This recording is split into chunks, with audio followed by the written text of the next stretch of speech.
दोस्तों, हर कोई कभी न कभी अपना स्टार्टअप करने के बारे में सोचता ही रहता है, लेकिन बहुत से ऐसे लोग होते हैं जो गलत तरीके से इसे स्टार्ट करते हैं और इस वजह से 95% से ज़्यादा स्टार्टअप 3 महीने के अंदर ही अपना दम तोड़ देते हैं। इसलिए अगर आप भी अपना कोई नया स्टार्टअप करने जा रहे हैं या फिर फ्यूचर में करने का सोच रहे हैं तो आपको रीवर्क नामक बुक को जरूर पढ़ना चाहिए। इस बुक के ऑथर जेसन फ्राइड, जो कि बेस कैंप कंपनी के CEO हैं। इनकी बेस कैंप कंपनी जो कि बड़े बड़े बिजनेस प्रोडक्ट को हैंडल करने का काम करती है।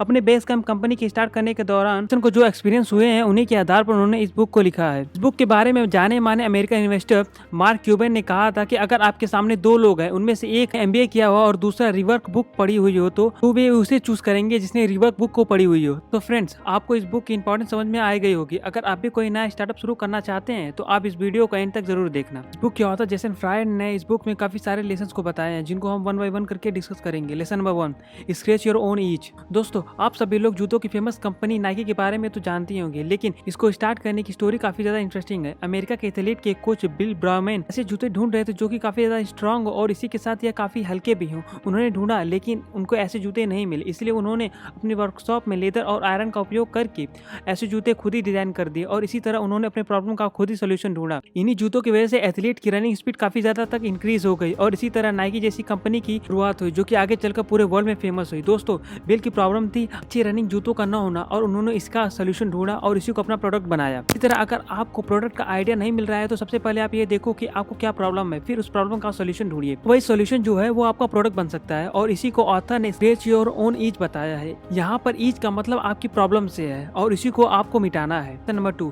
Start A business not a startup. दोस्तों, आज के जो यंगस्टर है उनके द्वारा स्टार्टअप शब्द का इस्तेमाल एक फैशन जैसा हो गया है, जिसे देखिए वही यही कहता मिलेगा कि यार मैं स्टार्टअप लगाना चाहता हूँ। खुद का स्टार्टअप लगाते हैं तो शुरू में एक्सपेंसिव इक्विपमेंट खरीद लेते हैं और प्रोडक्ट की एडवर्टाइजमेंट में भी पैसा वेस्ट करने लगते हैं और बहुत सारे फंडिंग भी जुटा लेते हैं और ज़्यादा फंडिंग लेने से उन्हें इन्वेस्टर्स की इशारों पर नाचना पड़ता है और खुद का जो विजन होता है वो खो सा जाता है। इसीलिए इस बुक के ऑथर कहते हैं कि स्टार्टअप और एंटरप्रेन्योर जैसे फैंसी शब्दों से दूर ही रहें, बल्कि खुद को एक बिजनेसमैन की तरह सोचें।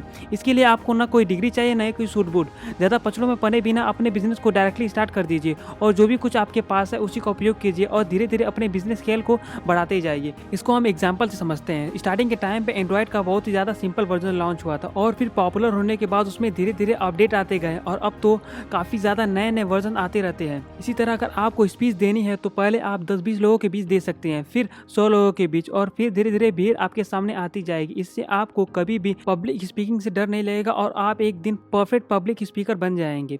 ऐसे ही शुरू में बहुत सारी फंडिंग लेकर बहुत से लोगों को प्रोडक्ट न बेचें, इससे आपके प्रोडक्ट में कोई क्वालिटी नहीं हो पाएगी। शुरू में कुछ लोगों को अपना प्रोडक्ट बेचें और उनका फीडबैक लें और उसे इम्प्रूव करते जाएं। अगर लोगों को आपका प्रोडक्ट पसंद आ गया तो वे खुद ही दूसरों को बता देंगे। आपको अपने प्रोडक्ट को एडवर्टाइजमेंट करना ही नहीं पड़ेगा और इससे आपका काफ़ी ज़्यादा पैसा बच जाएगा। इस स्ट्रेटजी का एग्जाम्पल राधा कृष्ण दमानी जी हैं, जिन्होंने डीमार्ट का पहला स्टोर मुंबई के पोवाई में शुरू किया था। जब वो चल निकला तो उससे उनको काफ़ी ज़्यादा प्रॉफिट हुआ और उसी से उन्होंने और भी स्टोर्स को खोले और इसी तरह करके इंडिया में उनके आज के टाइम पे 300 से भी ज़्यादा स्टोर्स खुल चुके हैं और आज के टाइम पे वो बिलियनर बन चुके हैं। इसलिए स्टार्टअप जैसे फैंसी शब्दों से बचे और अपने प्रोडक्ट को बिजनेस की तरह बेचना शुरू कर दें। इसके बाद आता है lesson number 3, start at the epic centre. जब भी आपको बिजनेस स्टार्ट करना हो तो एपिक सेंटर से स्टार्ट करें, जिसका मतलब है सबसे पहले जरूरी चीज़ों पर फोकस करें। जैसे कि अगर आपको एक रेस्टोरेंट शुरू करना है तो सबसे पहले आपके लिए जरूरी चीज़ क्या होगी? टेस्टी फूड या फिर शानदार फर्नीचर। सबको पता है कि फूड अच्छा होना चाहिए, तो यहाँ पर फूड एपिक सेंटर हुआ। आपको पता ही होगा कि अगर फूड आइटम अच्छी होती है तो लोग सड़क के किनारे से भी खरीद कर खाते हैं, लेकिन बहुत ऐसे लोग इसका उल्टा करते हैं। वे एपिक सेंटर पर ध्यान न देकर बाकी फालतू चीज़ों पर ध्यान लगाते हैं, जैसे रेस्टोरेंट डेकोरेशन पर खूब सारा पैसा खर्च करते हैं, जबकि उन्हें वह पैसा अच्छे चीफ और फूड की क्वालिटी पर खर्च करना चाहिए। मान लीजिए अगर आपको घर बनाना है तो सबसे पहले आप क्या करोगे? तो सबसे पहले आप बेसिक स्ट्रक्चर बनाया जाता है, उसके बाद फैंसी लाइट और फर्नीचर तो बात की बात है। इसलिए सबसे पहले आपको सेंट्रल या फिर मेन आइटम पर फोकस करना चाहिए, तभी आपका जो बिजनेस है वो काफ़ी ज़्यादा सक्सेसफुल होगा। इसके बाद आता है lesson number 4, pour yourself into the product. Author बताते हैं कि अपने प्रोडक्ट में आपकी पर्सनैलिटी नज़र आनी चाहिए। आप अपने प्रोडक्ट को कितना रिफाइन करने के लिए उसमें पूरी तरह से रम जाइए। आप उसे इतना अच्छा बना दीजिए कि कंपटीशन का नाम ही अपने आप खत्म हो जाए। आपने देखा होगा कि जब भी कंपनी अपने कस्टमर केयर से बात करती है तो वे लोग रोबोट की तरह बात करते हैं, उनमें कोई ह्यूमन टच नहीं होता है। इसका उल्टा जेपैज नाम की जूतों की कंपनी जब शुरू हो रही थी तो उनके कस्टमर केयर की लोग मिसाल देते हैं, उनके कर्मचारी आपसे दोस्त की तरह बात करते थे।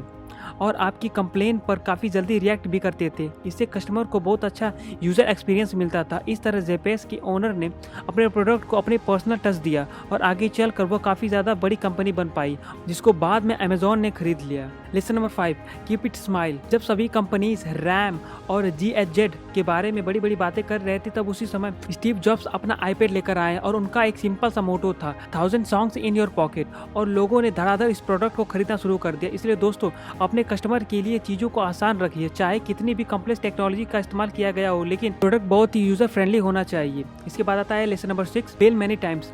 बहुत से लोग फेल होने से इतना ज़्यादा डरते हैं कि वो कुछ स्टार्ट ही नहीं कर पाते हैं, जबकि ऑथर बताते हैं कि फेलियर एक पॉसिबिलिटी नहीं बल्कि एक नेसेसिटी होती है। सफल आदमी के पीछे बहुत सारे फेलियर्स होते हैं जो बहुत सारे लोगों को नजर नहीं आते। इसलिए आप फेल होने से मत घबराइए, बल्कि अपनी ऐसी मेंटालिटी बनाइए कि बार बार फेल होने के बावजूद भी मैं रेडी रहूंगा, और हर फेलियर से आप कुछ न कुछ नया सीखते ही जाओगे। बस उस सीख को अपना कर अपनी गलती को सुधारते जाइए और अपने प्रोडक्ट आदि को इम्प्रूव करते जाइए, लेकिन इसके साथ आप हमेशा आगे बढ़ते ही रहिए। सो फ्रेंड्स, आज की इन्फॉर्मेटिव वीडियो यहीं पर समाप्त होती है। अगर आपको ये वीडियो जरा भी नॉलेजेबल लगी हो तो इस वीडियो को लाइक करना और इसी तरह की वीडियोस को देखने के लिए हमारे इस चैनल को सब्सक्राइब करना। तो मिलते हैं किसी और नए इंटरेस्टिंग वीडियो में, तब तक के लिए धन्यवाद।